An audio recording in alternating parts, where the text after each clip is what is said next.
allí dentro. A esta hora en Blue, las historias, las primicias, los personajes, los deportes. Inicia la tarde con Meridiano Blue. Dirige Ricardo Ospina. Es la 1:02 p.m, seguimos acompañándolos en Meridiano Blue. Hoy es jueves 12 de febrero. Saludamos a quienes a esta hora se conectan con nosotros a Ditu y al canal de YouTube de Blue Radio. Con las noticias más importantes, comenzamos con graves alteraciones del orden público en el oriente de Colombia, en el departamento de Arauca. Ataques con drones cargados con explosivos lanzados por el ELN en Fortul y en Saravena. Hay 2 oficiales de la Fuerza Aérea heridos. Stephanie Valencia. Muy buenas tardes. Mira, hay 2 oficiales de la Fuerza Aeroespacial Colombiana heridos, una capitán que es piloto observador y un teniente que es piloto de aeronave. Ambos presentan heridas por esquirlas en su cuerpo ante la explosión de las granadas de mortero que fueron lanzadas desde el aire hacia la base militar San Jorge en el municipio de Saravena. Fuentes militares nos aseguran que las tropas allí en el cantón, por medio de los sistemas antidrones, lograron detectar el aparato en el aire e incluso bloquear su señal. Sin embargo, algunos artefactos explosivos alcanzaron a caer dentro del cantón, causando estas afectaciones que, según las autoridades, pudo haber sido mucho mayor. La alerta máxima en este momento está por cuenta de información de inteligencia militar de otros posibles atentados que de manera simultánea puedan presentarse en las bases militares de Fortul, de Arauca y de Tame. Es por eso que ya se han desplegado tropas en todo el departamento que están saliendo en helicópteros artillados para poder repeler los ataques y hacer operaciones militares para dar con los responsables. El comandante de las fuerzas militares se pronunció a través de su cuenta de X. Dijo el general Hugo López que el ELN es el responsable de este ataque terrorista, y el gobernador de Arauca también rechazó este atentado y dijo que es el primero con drones que se registra en ese municipio. Stephanie Valencia, Blue Radio. Stephanie, gracias. Más adelante vamos a escuchar a la defensora del pueblo que acaba de pronunciarse sobre esta arremetida violenta del ELN. Hablamos ahora de los bloqueos que a esta hora adelantan en 2 puntos de Bogotá, en 2 importantes vías de la capital, los recicladores, protestas en contra del gobierno nacional. Nicolás Rodríguez, para que nos programemos, ¿dónde están las dificultades de movilidad a esta hora?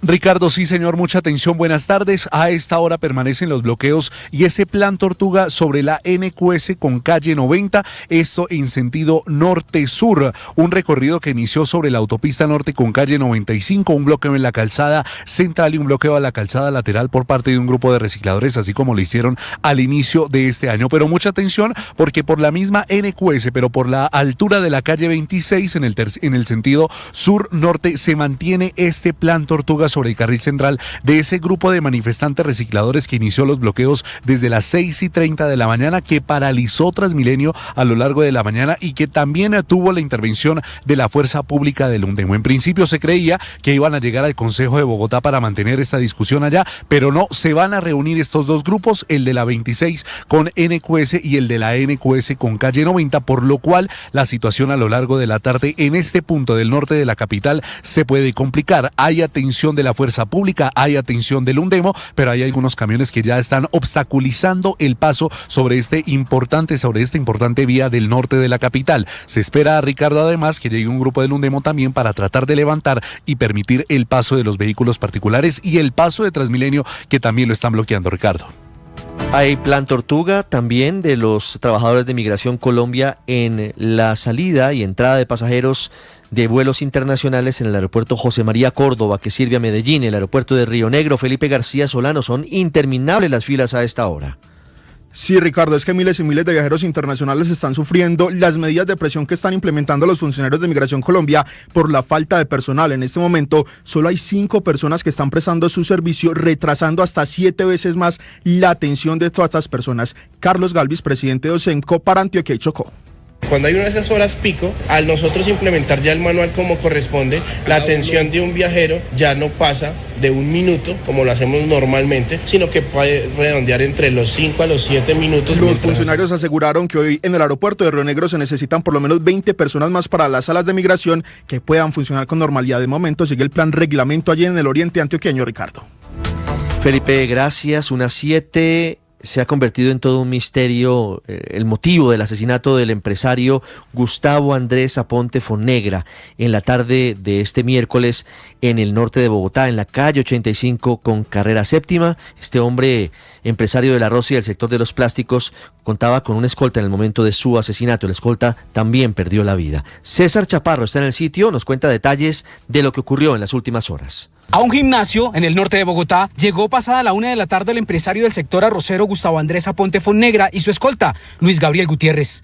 Mientras Aponte Fonegra hacía sus ejercicios guiados por su entrenador personal, su escolta lo esperaba en la puerta del centro deportivo, afuera del sitio, sobre la calle 85. En ese sector se ubicó una motocicleta, justo al frente del gimnasio. Otros 2 delincuentes, cuenta un investigador, se ubicaron al tiempo en la esquina de la estación de gasolina, ubicada sobre la carrera séptima, donde permanecieron varios minutos hasta que el señalado sicario recibió una llamada de su cómplice, quien lo alertó, pues la víctima ya estaba saliendo del gimnasio hacia las 3:40 de la tarde. Tras la llamada, el sicario, que vestía saco y corbata para no llamar la atención de las autoridades y escoltas que permanecen en la zona, caminó unos 15 metros y disparó en una oportunidad contra el empresario y en 3 oportunidades contra el escolta Luis Gabriel Gutiérrez. Tras el doble crimen, el sicario corrió de nuevo 15 metros hasta la carrera séptima, donde lo esperaba la otra moto, y huyó. Esta mañana al sitio del ataque llegó Miguel Ángel Gutiérrez, hermano de Luis Gabriel Gutiérrez, el escolta. ¿De cuánto trabajaba él como escolta de don Gustavo?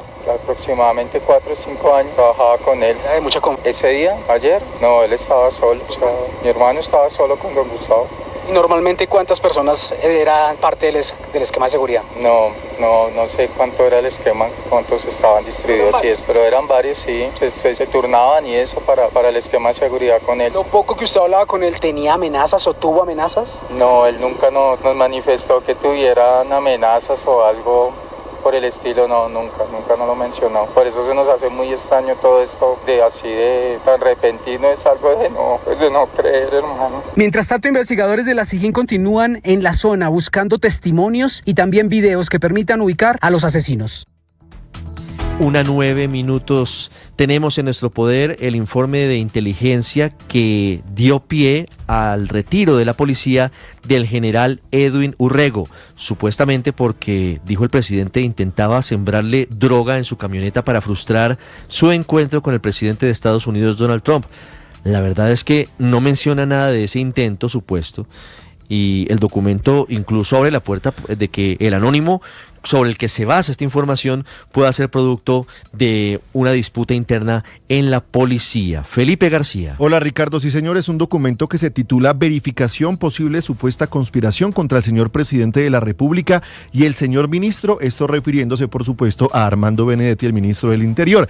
Pone bajo análisis el nombre del general Edwin Urrego en medio de versiones sobre un eventual plan para afectar al presidente de la República. Este informe, Ricardo, parte de la revisión de un solo correo remitido por una persona identificada como Andrés Abello bajo el seudónimo de Paco, que decía lo siguiente, y abro comillas: en la ciudad de Barranquilla se viene fraguando un complot en contra del presidente Petro y el ministro Armando Benedetti por parte del teniente coronel Oscar Morelo y su comandante de Barranquilla, en el cual con políticos de derecha como Chara vienen buscando hacer el decomiso de drogas, y abre ahí un paréntesis plantado, y responsabilizar al presidente y al ministro diciendo que son ellos los culpables de ese decomiso. Este documento de inteligencia, Ricardo, en ninguno de los apartes menciona que la supuesta conspiración contra el presidente haya sido en el marco o haya tenido relación con la visita del mandatario de la Casa Blanca, en la cual, recordemos, se reunió con el presidente de los Estados Unidos, Donald Trump. Incluso menciona que en sus conclusiones que no se descarta que la información tenga un propósito negativo en contra de los oficiales que menciona, abro comillas, sugiriendo que las versiones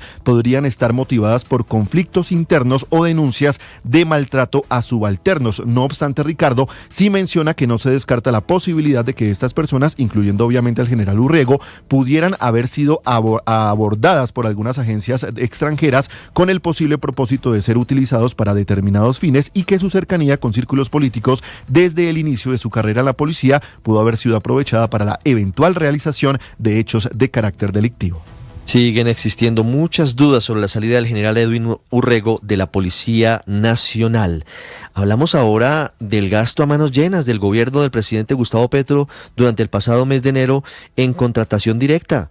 Se gastaron 15 billoncitos, 15 billones con B, es decir, 2 veces lo que se necesita para atender la emergencia por las lluvias, en más de 164.000 contratos directos. Doña Catherine, ¿qué dice la Contraloría? Ricardo, buenas tardes. La Contraloría analizó la contratación directa realizada entre el 1 y el 30 de enero del 2026, justo antes de que entrara en vigencia la ley. Que encontraron fue 521.269 contratos firmados, 32.88 billones en total, y el 45% del dinero se concentró en la última semana de enero. Así lo explicó Andrés Felipe Cifuentes, director de la Dirección de Información, Análisis y Reacción Inmediata.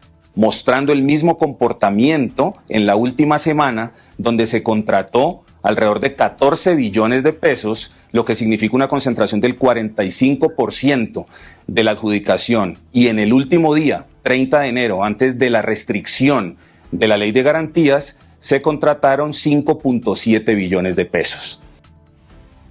La Contraloría también comparó este comportamiento con el mismo periodo previo a la Ley de Garantías en 2022, es decir, durante el gobierno de Iván Duque. La conclusión es que en el gobierno Petro se contrató más, pero también se pagó más, pasando de 495.527 contratos y 25.22 billones comprometidos en 2022 a 521.269 contratos este 2026. Uno de los puntos más importantes del informe indica que la mayor parte de la contratación directa fue por prestación de servicios, y las entidades nacionales con más contratación directa fue el SENA, el ICBF y la Aeronáutica Civil. Por ahora el gobierno nacional no da explicaciones al respecto. Y esa plata se podría utilizar para atender la emergencia por las lluvias. La emergencia que declaró el gobierno anoche pretende recaudo de impuestos. ¿Qué está pasando hoy en Montería? La gente está angustiada. Después de la emergencia hay dificultades, el miedo a los robos, familias damnificadas haciendo filas. Son días difíciles para los monterianos y para los cordobeses, y los seguimos acompañando. Jessica. La incertidumbre no da descanso en los habitantes de Córdoba, en especial a las familias de varios barrios de Montería que intentan censarse tras las inundaciones. Desesperados, cuenta que pasan horas enteras en largas filas sin recibir respuesta. Muchos llegan desde la madrugada y se retiran en la noche solo con un turno para volver a madrugar al día siguiente, cuando las filas ya son otra vez extensas. Piden que el proceso se acelere, pues aseguran que después de perder gran parte de sus pertenencias e incluso sus viviendas, la espera se ha convertido en otro golpe difícil de sobrellevar.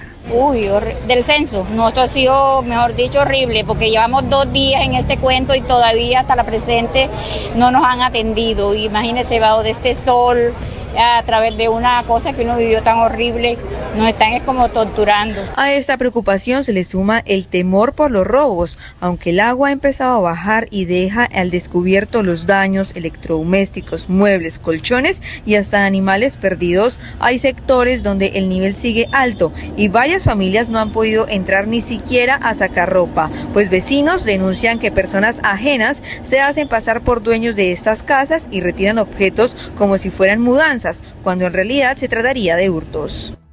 Muy alerta, porque es que los ladrones, las personas malamañosas, las dueñas de lo ajeno, vinieron y cogieron y se aprovecharon de las casas que sacaron los enseres, y lo poco que dejaron se metieron y se los robaron. Según la alcaldía, el censo es necesario para entregar ayudas a los damnificados, como kits de alimentos y utensilios de cocina. Sin embargo, la situación en los barrios sigue siendo preocupante. Muchas zonas permanecen sin gas, luz ni agua, y en medio de altas temperaturas, las familias claman por un apoyo urgente.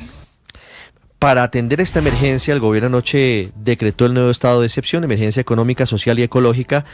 El gobierno ha pedido un recaudo de 8 billones de pesos, dice que va a crear un nuevo impuesto al patrimonio de las grandes empresas del país, y el Banco de la República está fijando una dura postura frente a estas declaratorias de emergencia, porque dicen, sobre todo en la del mes de diciembre que quedó suspendida, aceleran el gasto del Ejecutivo. Laura Olarte. Ricardo, buenas tardes. El Banco de la República fijó una postura frente al nuevo decreto económico anunciado el día de ayer por el Gobierno Nacional, que ya avanza como proyecto y se perfila como una realidad en el corto plazo. Aunque la entidad reiteró su carácter técnico y apolítico frente a las decisiones del gobierno, dejó claro que sí existe preocupación por el rumbo de las finanzas públicas del país. Hizo énfasis en que cuando la política fiscal, es decir, las decisiones de gasto o impuesto del gobierno, no están alineadas con la política monetaria, el Banco de la República se ve obligada a actuar para compensar ese desajuste y recordó que su función es ser contracíclico, es decir, enfriar o estimular la economía cuando sea necesario para mantener el equilibrio. Uno de sus codirectores advirtió que actualmente no se está logrando un equilibrio entre los ingresos y los gastos del Estado. Escuchemos lo que dijo Mauricio Villamizar, codirector del Banco de la República. Hoy en día Colombia está gastando a un ritmo bastante acelerado y no está recaudando al ritmo que se requiere. Entonces estamos casi como en modo pandemia sin estar en una pandemia. Y eso sí nos perjudica, nos hace la labor más difícil de lo que nosotros tenemos que hacer. Estamos casi como en modo pandemia sin estar en una pandemia, fue lo que mencionó el directivo comparando la situación actual con la pandemia que vivimos años atrás, época en la que el gobierno tuvo que expandir fuertemente el gasto para enfrentar la crisis. Conectamos ahora a Caracas. Todo está listo para la aprobación esta tarde de la ley de amnistía en el Parlamento de ese país, mientras de una forma que hasta hace algunos días era inusual, hay manifestaciones ciudadanas de universitarios pidiendo la liberación de todos los presos políticos. Están pasando muchas cosas en tiempo real, minuto a minuto en Venezuela. Santiago Martínez. Hola, sí Ricardo, feliz tarde, 2:18 aquí en Caracas. Está justamente en este momento iniciando la sesión parlamentaria de este jueves. Están leyendo el orden del día, único punto del orden del día, la segunda discusión de la ley de amnistía. Son 13 artículos, lo que tenemos entendido. Se comenzará a discutir pues en breves instantes que comience toda la parte protocolar. Ya Jorge Rodríguez, presidente del Parlamento, está allí sentado, lo vemos en este momento sentado allí en la presidencia, en el hemiciclo protocolar, ya dando inicio a lo que es esta sesión parlamentaria. Ya hay quórum reglamentario, está la oposición y está el gobierno. A las afueras de este Parlamento, Ricardo, hay protestas, hay marchas y manifestaciones, porque hoy es el Día de la Juventud acá en Venezuela, y entonces chavismo y oposición, de alguna manera, pues salen a protestar. Cubrimos más temprano lo que fue el movimiento estudiantil, la Universidad Central de Venezuela, la más importante acá en Venezuela. Ellos marcharon por la Universidad Central de Venezuela, intentaron salir, pero un cordón policial se lo impidió. Sin embargo, pues ahí estuvieron pues reclamando y exigiendo libertad de los presos políticos y todo lo que tiene que ver con ley de amnistía. Uno que estaba allí era Ramón Centeno, que fue un periodista que tuvo 4 años encarcelado por temas políticos, salió en silla de ruedas y estaba allí apoyando, y esto nos decía, escuchemos. Hoy la ley de amnistía tiene que ser perdón, pero un perdón con memoria. Mira aquí detrás de mí, cuántas familias hoy están siendo ese eco fuerte, portentoso desde la casa que vence la sombra. ¿Para qué? Para que los candados se terminen de abrir. Y por eso estoy aquí, nada más. Yo no quiero ser protagonista de ningún tipo, sino protagonista del cambio en Venezuela, para que mis compañeros dejen de sufrir. Mujeres y hombres inocentes hoy están allí.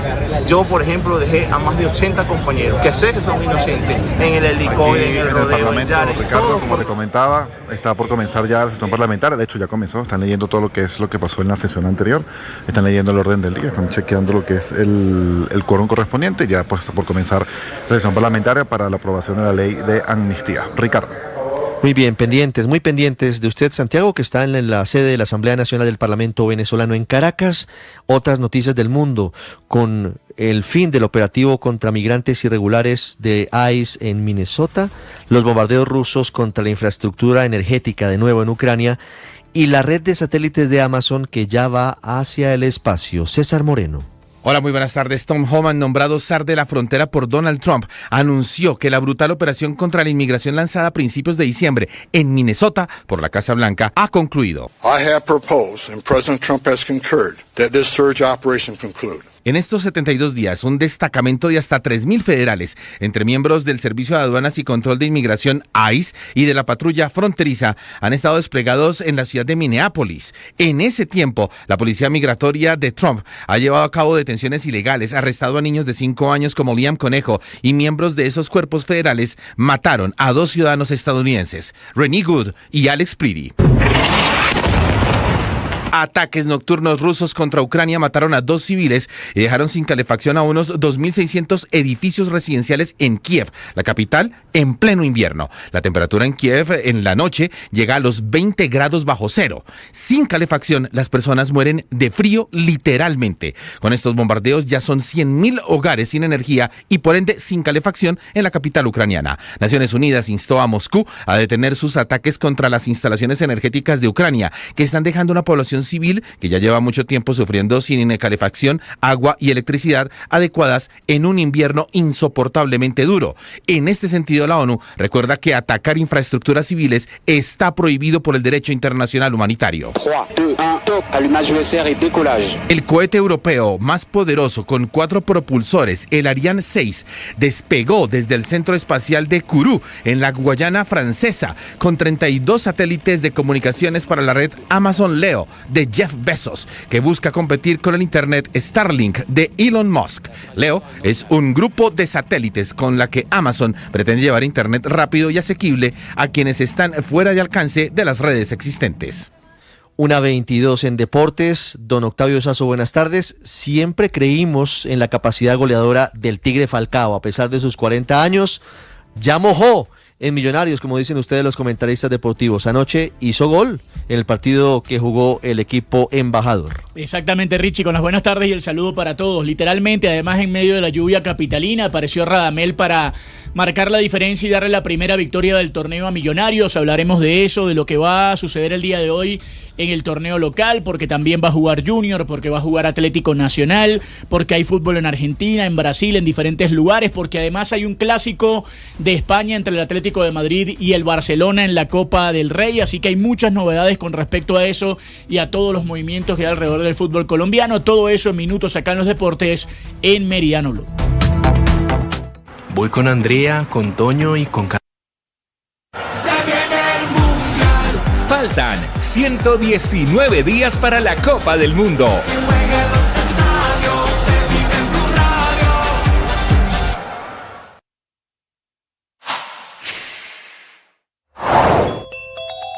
Finalmente sacaron de la policía al general Edwin Urrego. Lo llamaron a calificar servicios por un anónimo, sin una investigación seria y sin que se pudiera defender. Y aunque esa figura, el llamamiento a calificar servicios, es legal y le permite al Ejecutivo retirar a un oficial sin que exista una sanción disciplinaria, también es cierto que cortes como la Constitucional han sido claros en que determinar que la discrecionalidad no significa arbitrariedad. Es por eso que si esa figura se usa para castigar a alguien incómodo, silenciar denuncias, resolver conflictos internos o tomar decisiones con motivación política, el retiro puede ser demandado por una arbitrariedad ante la que parece estamos frente a frente y que muy seguramente tendrá que pagar el bolsillo de los colombianos. Esa es la bolita de este caso, del caso del coronel Urrego, porque fue a él a quien le están cobrando el allanamiento a la casa del ministro Armando Benedetti,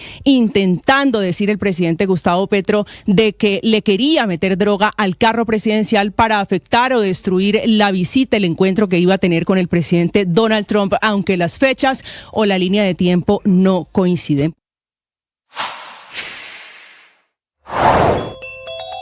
En Mañanas Blue, el comandante de la Policía de Bogotá, el general Giovanni Cristancho, confirmó que al momento no se conoce que el empresario del sector arrocero, Gustavo Aponte, quien fue asesinado en la tarde de ayer, tuviera amenazas en su contra. La esposa llega al lugar de los hechos, casi que 30 minutos después, incluso menos, y no nos manifestó. Después en el hospital con más calma no nos ha manifestado al momento, a la hora no nos ha manifestado ningún tipo de amenazas, extorsión, panfleto, mensaje, no lo ha manifestado.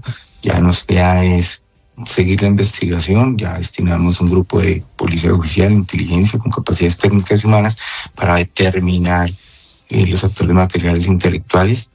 Seguramente con todo lo que hemos evidenciado hasta el momento, vamos a poder dar un resultado. Sigan esta entrevista en nuestro canal de YouTube. En Blue le ponemos cara a la radio. En Mañanas Blue, la ministra de Agricultura. Promesas y propuestas. Hablan los candidatos al Congreso. Soy Laura Vázquez, candidata a la Cámara por Cundinamarca del Partido Alianza Verde número 106. Oiga, ¿usted no está cansado o cansada de que todo sea palanca, contactos y no tengan en cuenta la preparación? Entonces de nada nos sirve ser profesionales si no tenemos contactos. Todos estamos cansados. Por eso mi propuesta es clara y contundente: más méritos y menos palanca. Nuestro departamento necesita que cargos clave, como los directores de las CAR y los gerentes de los hospitales, estén en manos de los más preparados y no de los mejores conectados. Por eso este 8 de marzo vamos a demostrar que sí es posible llegar al Congreso sin palanca y con preparación. Marca el girasol y vote 106 en Cundinamarca. Hola, soy Ken Bernal, candidato a la Cámara de Representantes por Bogotá, número 106, el candidato de las juventudes por el nuevo liberalismo. Soy parte de una generación a la que le dijeron que estudiar era el camino, pero que hoy enfrenta un mercado laboral que paga como si la formación no importara. Mi propuesta es clara: ajuste salarial con reglas, un sistema que reconozca la formación, el mérito y el conocimiento. Estudiar tiene que volver a valer la pena. Voy a legislar para proteger a artistas y deportistas, porque no se puede construir un país pidiéndoles que vivan de aplausos, sin derechos laborales. También para una Bogotá 24/7, transporte público nocturno integrado en la ciudad, para cuidar a quienes trabajan y se mueven en la noche. Y tolerancia cero frente a la violencia sexual, menos trabas, justicia rápida y un Estado que proteja a la víctima. Vota 106, vota nuevo liberalismo. En Blue Radio, promesas y propuestas. Hablan los candidatos al Congreso. Se acercan los Travel Days, la primera.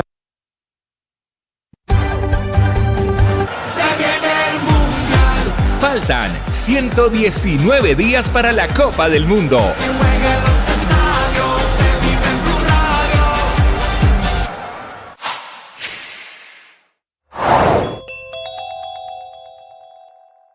Alejandra Montoya cuenta cómo fue su detención en el aeropuerto de Miami y luego su traslado en Texas, en los Estados Unidos. En el aeropuerto de Miami estuvimos aproximadamente unas 48 horas mientras fuimos trasladadas al centro de Dilley en Texas.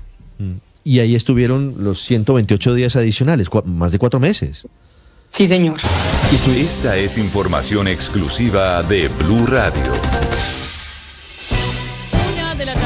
8 minutos, seguimos en Meridiano Blue y hablamos sobre la seguridad de las elecciones. Ya escuchábamos a los candidatos y sin duda uno de los pedidos de múltiples autoridades, no solamente en Colombia, también internacionalmente, ha sido el de garantizar la transparencia y la seguridad de estas elecciones de todos quienes están participando, ya sea al Congreso o a la Presidencia de la República. Sin embargo, faltan 24 días para estos comicios donde se va a definir el próximo Congreso, donde se van a definir también las consultas, y todavía no está listo, no se ha publicado, no se ha compartido, no se ha oficializado el documento con el que la Fiscalía tiene definida su estrategia precisamente para prevenir cualquier delito electoral y también combatir la criminalidad relacionada con ese sector. ¿Cuándo entonces, Andrés, debería estar listo este documento y qué pasó que no lo tienen listo? Valentina, muy buenas tardes. Pues mire, comencemos con un poco de contexto. La ley 1864 de 2017, que establece medidas para proteger los mecanismos de participación democrática, señala que 4 meses antes de los comicios, la Fiscalía y la Policía Nacional deben presentar ante la Comisión de Seguimiento de Delitos Electorales un plan integral de atención, prevención y control de criminalidad electoral. Este documento, que debe ser público y que es ordenado por la ley, contiene la hoja de ruta para coordinar acciones entre autoridades, proteger la transparencia de las elecciones y garantizar que los ciudadanos puedan votar de manera libre, tranquila y segura.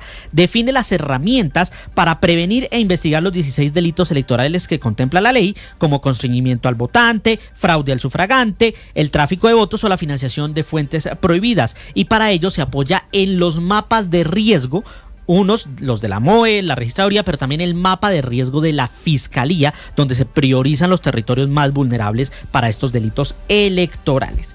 Miren, procesos electorales anteriores, ustedes están viendo las imágenes de los documentos de las elecciones anteriores, por ejemplo el de las elecciones de 2023, el plan incluía el número de fiscales y agentes del CTI disponible, las campañas de prevención, capacitación y canales permanentes de denuncia como la línea 112 y la plataforma Uriel. Sin embargo, pudo establecer Blue Radio que este documento estratégico aún no ha sido publicado para las elecciones del 8 de marzo ni para las presidenciales previstas el 31 de mayo y el 21 de junio. La imagen que ustedes están viendo en este momento en su canal de YouTube corresponde al documento de la Policía Nacional, porque el 5 de diciembre la Policía Nacional entregó su estrategia llamada Plan Democracia con 8 componentes que incluyen inteligencia artificial, ciberdefensa, protección a candidatos y monitoreo permanente contra la desinformación. Mire, Blue Radio intentó contactar al fiscal delegado contra la criminalidad organizada, Raúl Humberto González Flechas, así como a la directora especializada contra la corrupción, Madeleine Pérez Ojeda, quienes son las cabezas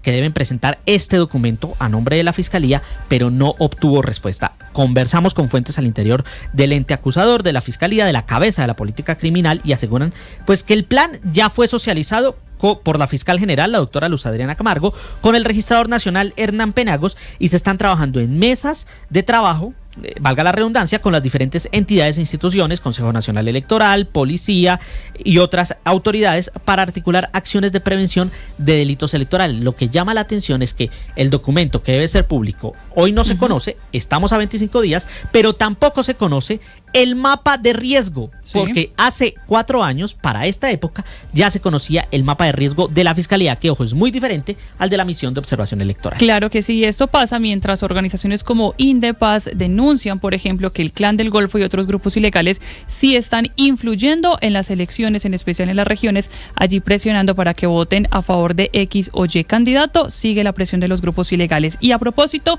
Blue Radio también conoció que las acciones armadas atribuidas al ELN durante el 2025 aumentaron en un 86%. Estas acciones dejaron al menos 221 muertos. Salima, buenas tardes. Valentina, así es. El incremento no solo se refleja en el número de hechos, sino en su intensidad y en el impacto. Al menos 221 personas murieron en eventos con participación directa del ELN, lo que representa un aumento del 70% frente al año anterior.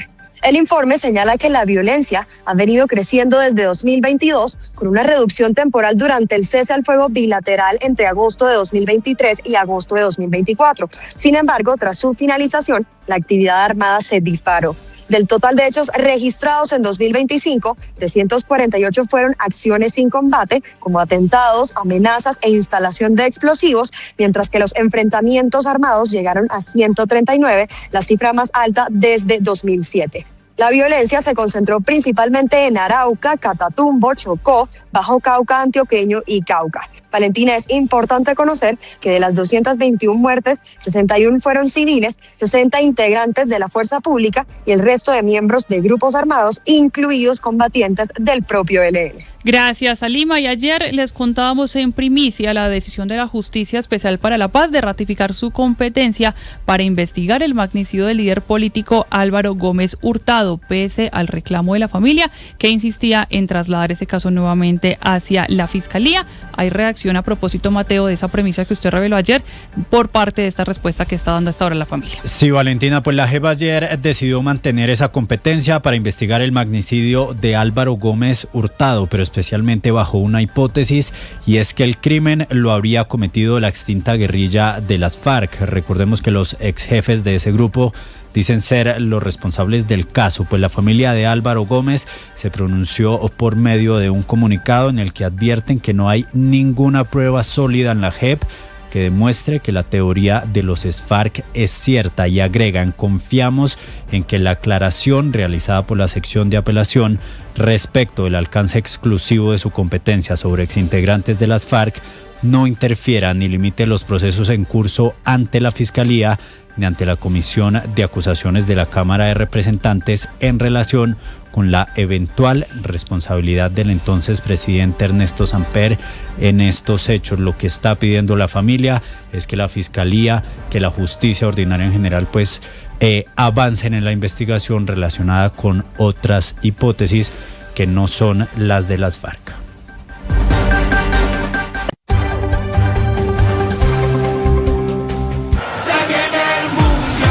Faltan 119 días para la Copa del Mundo.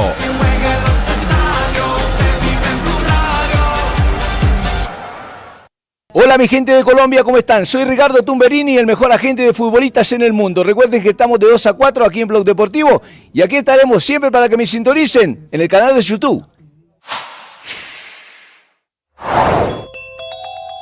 El Ministerio de Minas le está pidiendo a los generadores de energía que garanticen el servicio en las zonas afectadas por las lluvias. El Ministerio de Minas y Energía activó una alerta preventiva y exhortó a los generadores del mercado mayorista a garantizar el abastecimiento de energía en el país. La decisión se tomó tras el monitoreo permanente de los niveles de los embalses y los pronósticos climáticos entregados por el IDEAM en sesiones extraordinarias de la Comisión Asesora de Coordinación y Seguimiento de la Situación Energética. Mediante la circular, la cartera pidió a las empresas reforzar la planeación y el control de los niveles de sus embalses, revisar de forma continua los reportes de precipitaciones y activar planes de contingencia si se requieren vertimientos superiores a los previstos. Y es que el ministro Edwin Palma señaló que la medida busca actuar con responsabilidad y anticipación para proteger a las comunidades y asegurar la continuidad del servicio eléctrico. El gobierno aseguró que mantendrá coordinación permanente con las empresas para salvaguardar la estabilidad del sistema eléctrico nacional. Suscríbase en nuestro canal de YouTube y siga toda la información en bluradio.com. En Blue le ponemos cara a la radio.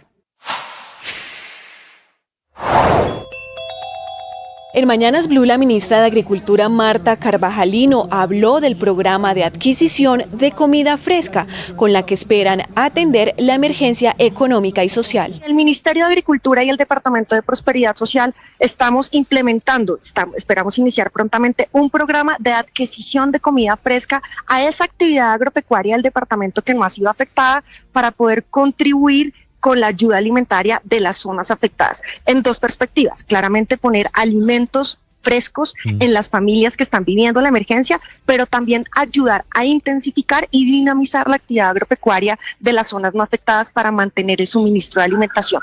Estamos haciendo un monitoreo del abastecimiento y de revisión de los precios para evitar especulación y acaparamiento. Hasta el momento no tenemos ninguna alerta, pero es claro que tenemos máximo 60 días desde este momento para ayudar a que se drenen los suelos para recuperar pasturas y para recuperar y restablecer ciclos productivos, lo que claramente va a impactar en la cantidad de producción agropecuaria, tanto de nuestros cultivos de maíz, de yuca, de patilla, de melón, como la actividad propiamente de producción de carne que tenemos en la región. Siga la entrevista completa en nuestro canal de YouTube. En Blue le ponemos cara a la radio.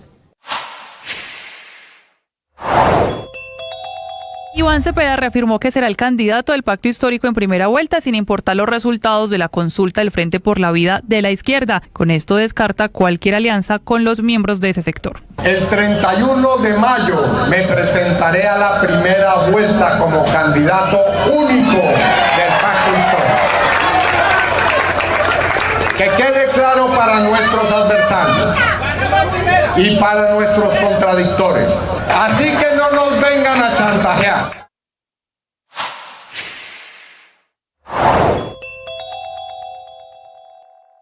¿Cuál era el estatus de Alejandra Montoya en Estados Unidos antes de ser detenida con su hija en esta misma nación?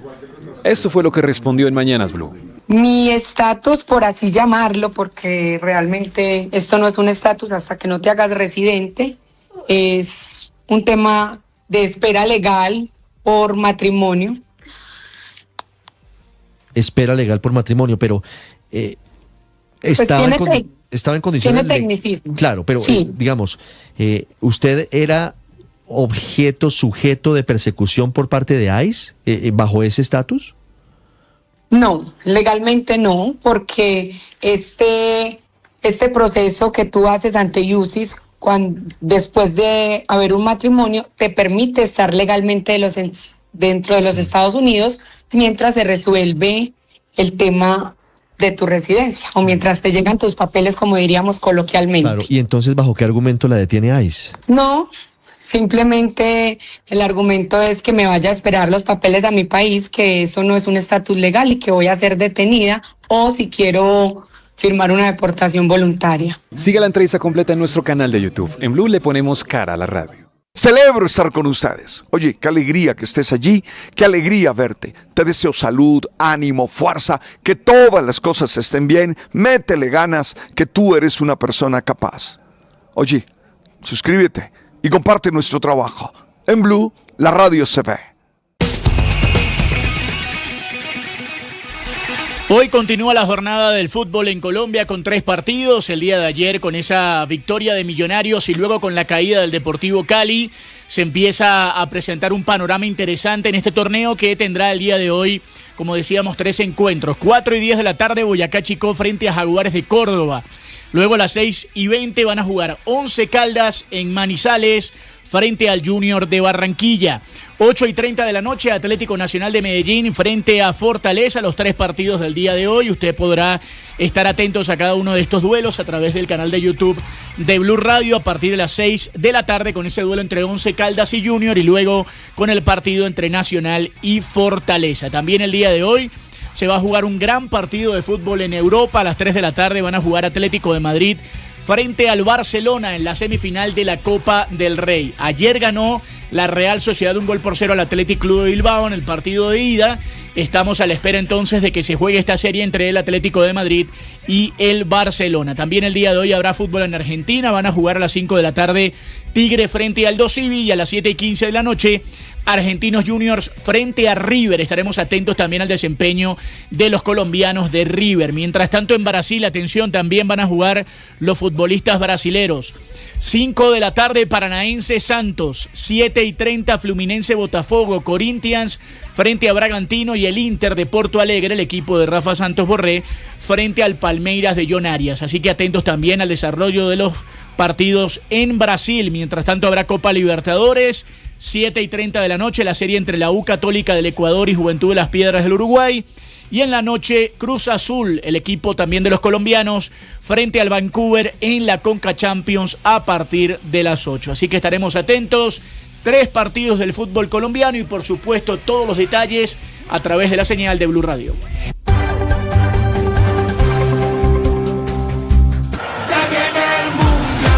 Faltan 119 días para la Copa del Mundo.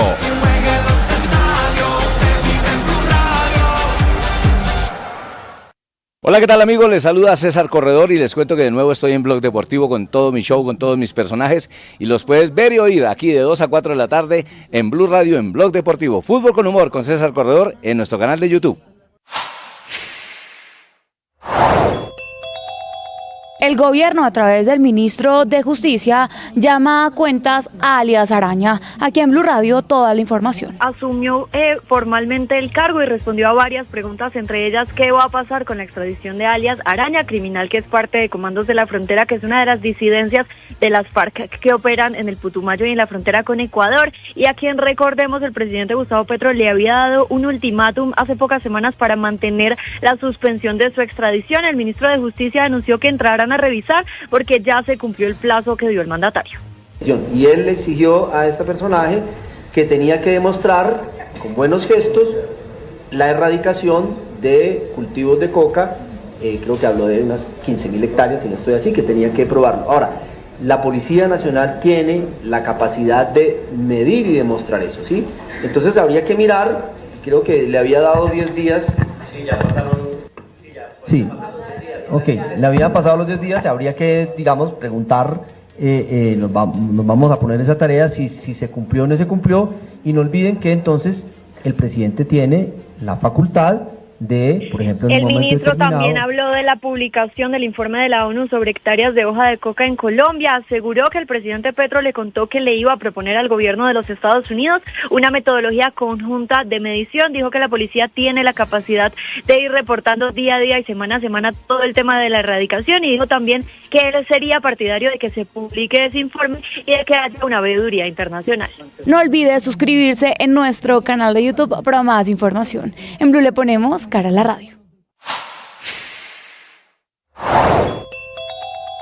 Producto de la emergencia invernal, es posible que suban los precios de algunos productos en las zonas impactadas y en el resto del país. Ante esto respondió la ministra de Agricultura en Mañanas Blue. ¿Qué tenemos ahora? Pues tenemos una afectación a nuestro hato ganadero importante, a una región que produce bastante ganado y que nos toca estudiar. ¿Eso qué quiere decir? Claro, que usted tiene una afectación al hato ganadero que nos toca revisar en perspectiva de... Esta hora en Meridiano Blue.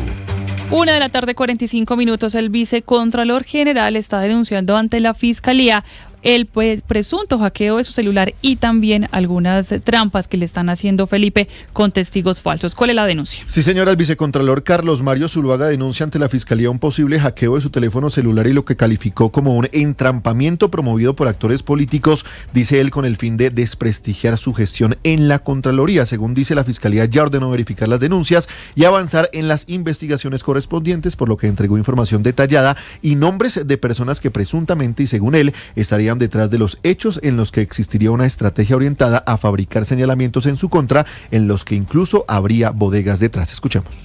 Hemos puesto en conocimiento las informaciones que hemos recibido relacionadas con la búsqueda de testigos falsos para que puedan testificar en mi contra sobre temas de abuso, corrupción y hechos que van a ser replicados por bodegas y por robos este fin de semana y el siguiente. Ya la Fiscalía tiene conocimiento detallado de los hechos. Confía entonces el vicecontralor general de la República en que estas investigaciones se desarrollen lo más pronto posible. Felipe, y el prófugo Carlos Ramón González intentó una vez más evadir justamente las órdenes de captura en su contra. Sin embargo, la Corte acaba de ratificar que esa circular de Interpol y la orden de captura internacional sigue vigente. Rocío Franco.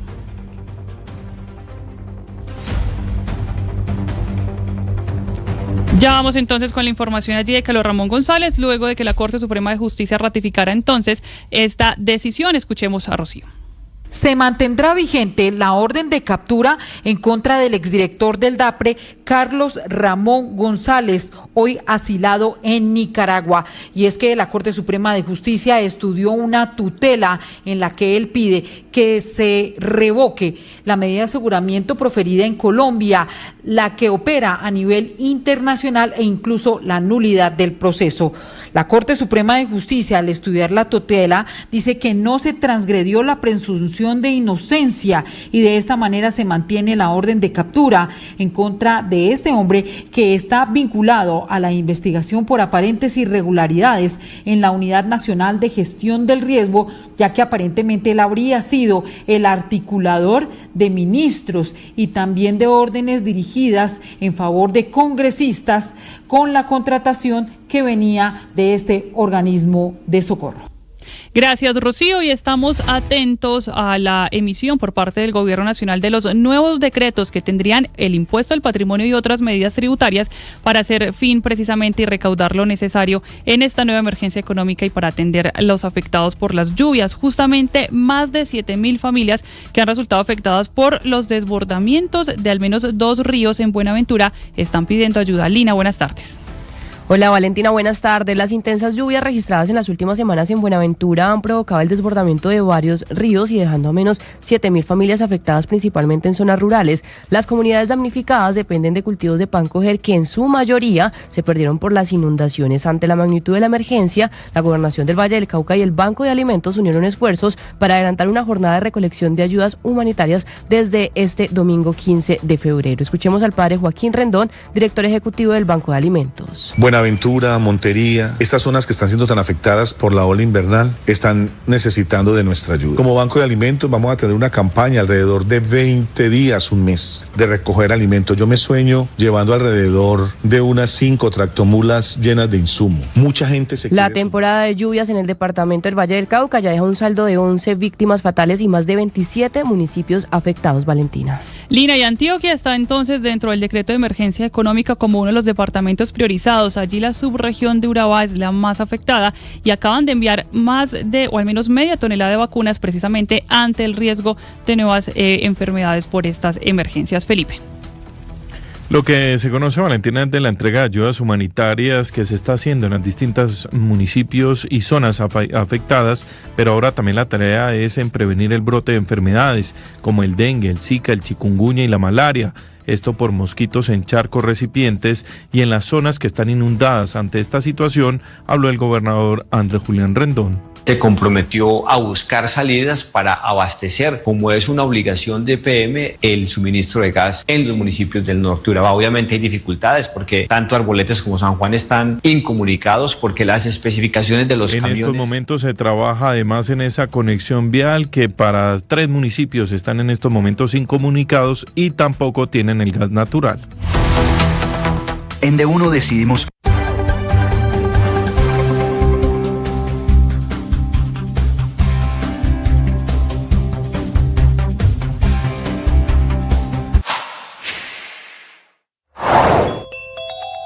Decreto 0150 del 11 de febrero de 2026 que efectivamente declara anoche la emergencia económica en parte del territorio nacional por 30 días y para enfrentar la calamidad pública por las fuertes lluvias en Córdoba, Antioquia, Guajira, Sucre, Bolívar, Cesar, Magdalena y Chocó, 8 departamentos de la zona norte del país que efectivamente tienen números terribles, 252.000 damnificados a la fecha, 19.000 hectáreas productivas dañadas, 11.900 viviendas averiadas, 4.100 viviendas destruidas, 111 vías, 19 puentes peatonales, 39 puentes vehiculares, 38 acueductos, 4 alcantarillados, 90 centros educativos, 5.230 animales de producción afectados. Largo, etcétera. Y hecho sobreviniente que el gobierno Petro intenta atender con los recursos de esta nueva emergencia económica. Cuarta emergencia de Gustavo Petro.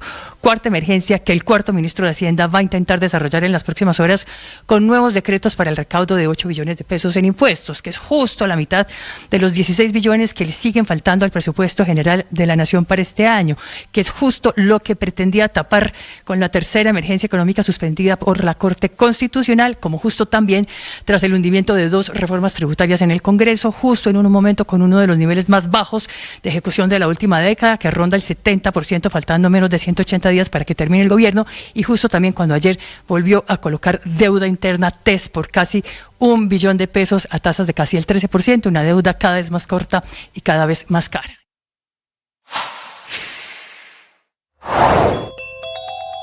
La campaña de Abelardo de la Espriella denunció una presunta amenaza por parte del ELN. Aquí en Blue Radio toda la información. Es una denuncia que hacen desde la campaña del abogado Abelardo de la Espriella después de que una persona de seguridad del equipo recibiera una llamada anónima de un número desconocido en el cual le informaban que el ELN había declarado como objeto. En Meridiano Blue.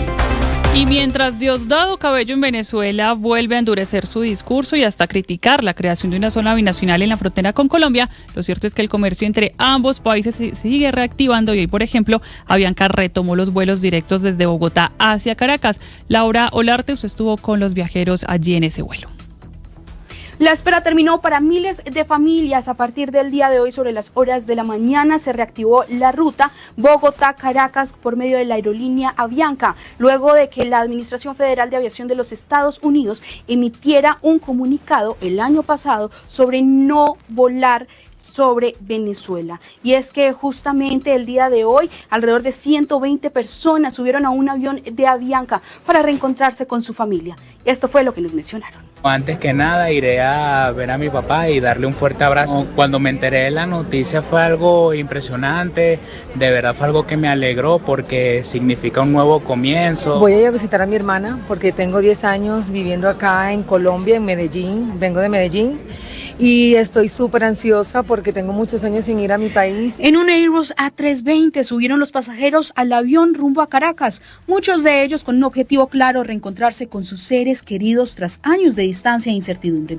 En medio del panorama, la aerolínea Avianca anunció que operará 7 frecuencias semanales, con capacidad para movilizar a más de 1.000 pasajeros por semana entre Bogotá y Caracas, y con vuelos diarios de ida y regreso. Los vuelos desde Bogotá saldrán a las 7:40 de la mañana y regresan a las 10:40 de la mañana.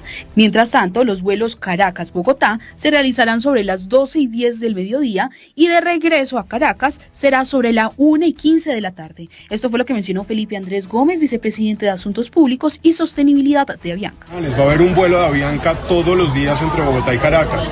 Con esto esperamos contribuir a que los dos países puedan avanzar, podamos desarrollarnos y que podamos seguir afianzando esos lazos de hermandad que tenemos históricos. Por su parte, la Aeronáutica Civil aseguró que habrá seguimiento permanente a la ruta, especialmente en temas de seguridad, posibles irregularidades y comportamiento de tarifas para garantizar la estabilidad en esta nueva etapa. Habló el director de la entidad, Luis Alfonso Martínez, quien aseguró que ya las aerolíneas internacionales que habrían suspendido sus operaciones en medio de la tensión con Estados Unidos ya estarían operando. Ahora, el regreso de la ruta no solo marca la reapertura de un trayecto aéreo, sino también un nuevo capítulo en la relación entre ambos países.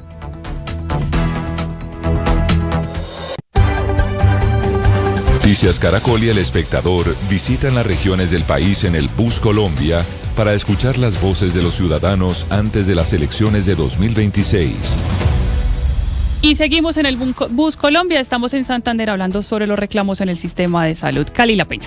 Miriam Cortés, una mujer de 64 años que se gana la vida vendiendo tintos en el parque principal del municipio de Girón, Santander, asegura que la principal solicitud para quienes lleguen al Congreso y a la presidencia debe ser el mejoramiento del sistema de salud. Ella, su hija y su nieto sufren de diabetes, pero aseguran llevar meses sin tener acceso a sus medicamentos. Este carrito muchas veces me ha tocado darle a mi hija, mire mami, tome para que compre la droga porque el niño, imagínese usted, 3 meses que para volverlo a ver el endocrino, que para poderle volver a medicar la droga. A diario logra ganarse entre 30 a 40 mil pesos, sin embargo cada vez que alguno de los 3 tiene una crisis, deben comprar como única alternativa los medicamentos que no son entregados. Nos toca comprarlos. Un tubo de insulina vale 50.000 pesos. Los reclamos de los pacientes allí desde Santander, reclamos de los candidatos. 1:57 PM, ya llega el Blog Deportivo.